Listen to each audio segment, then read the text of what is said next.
শুভ সন্ধ্যা বন্ধুরা। এখন ঘড়ির কাঁটা মানে সন্ধ্যাও বলা যায় না, আবার রাতও বলা যায় না। তো যাই হোক, এটা হচ্ছে আমরা হঠাৎ করেই একদিন মানে ঠাকুর দেখতে বেরিয়ে পড়েছিলাম। আই থিঙ্ক এটা শুক্রবার যতদূর সম্ভব। তো কি হঠাৎ করেই মানে সন্ধ্যে 5টার সময় তোমাদের দাদা বলল কি, বাবান প্রথমে বলল, কারণ সোদপুর ক্লাবে ও মানে ও ভূতের ওই শোটা দেখার ওর ইচ্ছা ছিল, খুব ইচ্ছা ছিল। তা ও কদিন ধরে খুব বায়না করছিল, যেহেতু খুব ভিড় ছিল দিতে পারিনি। তা যেহেতু সোদপুর ক্লাবে খেলে আর ওর বাবাও সোদপুর ক্লাবের সাথে যুক্ত, মানে ওখানে প্র্যাকটিস করায়, তো সেই কারণে একজনকে বলেছিল, বলে হ্যাঁ হ্যাঁ দেখিয়ে দেবো। তা বলে দিয়েছিল ওখানকার সেক্রেটারিকে না প্রেসিডেন্ট, আই থিঙ্ক তার ছেলেকে বলেছিল। তো আমি ঠিক মনে করতে পারছি না। তো সেখানে দেখতে যাওয়ার জন্য তো বেরিয়েছিলাম। বেরিয়ে আমাদের এখানে 13 হাতখালি, যেটা সবথেকে বড় হয়, সেখানে বা যেখানে মানে যেখানে ভালো ভালো এখানে ঠাকুর রয়েছে সেগুলো দেখতে গেছিলাম। তো দেখতে পাচ্ছি 13 হাতখালিটা প্রত্যেকবার খুব সুন্দর হয়, এবার আরও সুন্দর হয়েছে। তো এখানে চলে এসেছিলাম এটা সোদপুর ক্লাবে, এখানে ভূতের শোটা দেখার জন্য। আর এই দেখো ভূতের শোটা, খুব সুন্দর ভূতের শোটা করেছিল, মানে বেশ ভয়ও লাগছিল। আর যেভাবে ভূতগুলো নিচে নেমে এসে ঘাড়ের উপরে হাউ হাউ করছিল, বাচ্চারা তো খুব চিৎকারই করছিল। তারপরে মানে ওইখানে হঠাৎ করে যখন মায়ের পুজো শুরু হলো, তখন থেকে ওই যে মানে দেখাবে যে ওখান থেকে যে মায়ের পুজোটা শুরু হলো, তখন থেকেই মানে ভূতের উপদ্রবটা মানে এটা উৎপাতটা কমে গেল আর কি, যেটা পরিষ্কার ভাষায়। তো এই শোটা এত ইন্টারেস্টিং লেগেছে, এত ভালো লেগেছে, এত ভালো লেগেছে। আর এই দেখো চারদিকে সব ভূতরা ঘুরছে আমাদের চারপাশে, খুব ভালো লেগেছে। মানে এরকম অনেক জায়গায় হয়েছে, কিন্তু এটা যেন বেশি বেটার হয়েছে। আর আমাদের এখানে 2 জায়গায় এরকম ভূতের শো করেছে। তো ওটা আগে একটা করেছে, যেটা আমাদের কামারপাড়ার এখানে, সেটা দেখিনি, কিন্তু সবার ভালো লাগেনি। কিন্তু এই শোটা সবাই বলেছে যে ফুটবল ক্লাবে যে শোটা হয়েছে সেটা খুব ভালো হয়েছে। তো সেই জন্য তোমাদের সামনেও তুলে ধরলাম শোটা। হয়তো সাউন্ডটা দিতে পারিনি, কিন্তু শোটা দেখো, দেখলেই বুঝতে পারবে যে কত সুন্দর মানে শোটা করেছে। আর এই দেখো আশপাশে কঙ্কালরা ঝুলছে, ভূতগুলো ঘুরছে। হ্যাঁ, এই যে সামনে একটা ভূত ঘুরছে। তো যাই হোক, বাবানকে নিয়ে যাওয়াটা এইটার কারণে ছিল যে বাবান দেখার ইচ্ছাটা, আর আমার যাওয়ার তো একদমই মন ছিল না।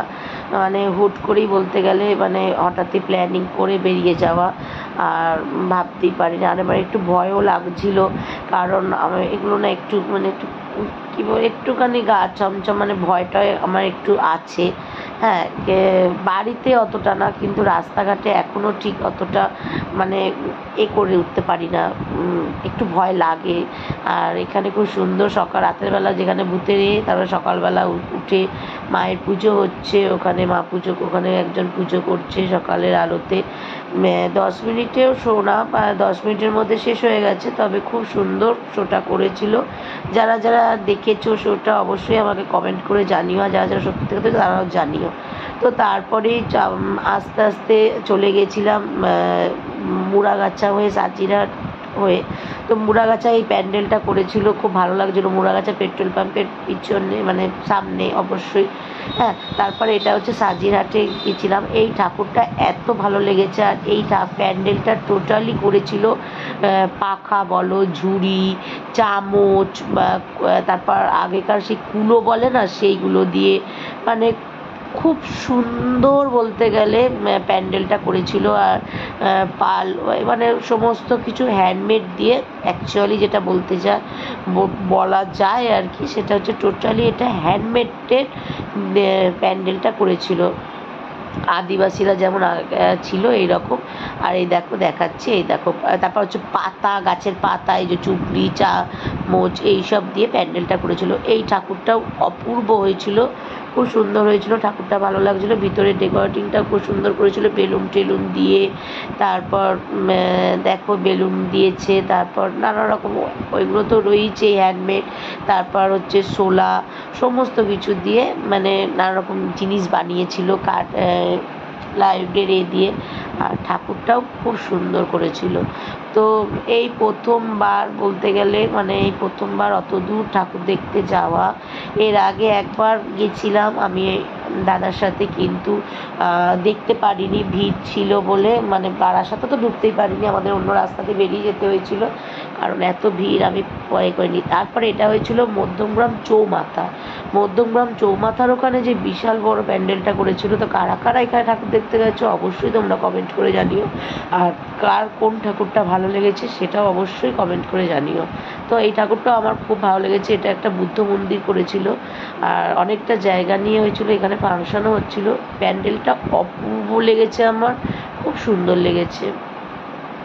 আমি যেহেতু বারাসাতের ওদিকে যেতে পারিনি, কারণ দাদারও ডিউটি ছিল, চলে এসেছিলাম। তো যতটুকুনি দেখেছি, মানে খুবই ভালো লেগেছে। আর কার কোন প্যান্ডেলটা ভালো লেগেছে সেটাও তারা জানিও, আর কারা কারা ঠাকুর কালী পুজোর কীভাবে এনজয় করলে, ঠাকুর দেখলে কী কী ঠাকুর দেখলে, সেগুলো অবশ্যই কমেন্ট করে জানিও। তো দেখো, এটা একটা টোটাল বুদ্ধ মন্দির, প্রচুর মানুষ ছবি তুলছিল, ভিডিও করছিল। তো সেই ফাঁকে আমিও ছবি তুলে নিয়েছি। আর এখানে একটা পেছন পাশে একটা মেলাও বসেছিল। হ্যাঁ, এই জায়গাতে অনেকবার যাওয়া হয়েছে। এখান থেকে অটো করে স্টার মল গেছি, বারাসাত গেছি, এখান থেকে প্রোডাক্ট দিতে গেছি, কিন্তু কোনো দিন মানে এই জায়গাটা যে এত বড়, পিছনে যে এত কিছু করা যায়, কোনো দিন এইসব কোনো অভিজ্ঞতাই ছিল না। যেটা ফার্স্ট টাইম হলো, অভিজ্ঞতাটা খুব ভালো লেগেছে ঠাকুরটা দেখে।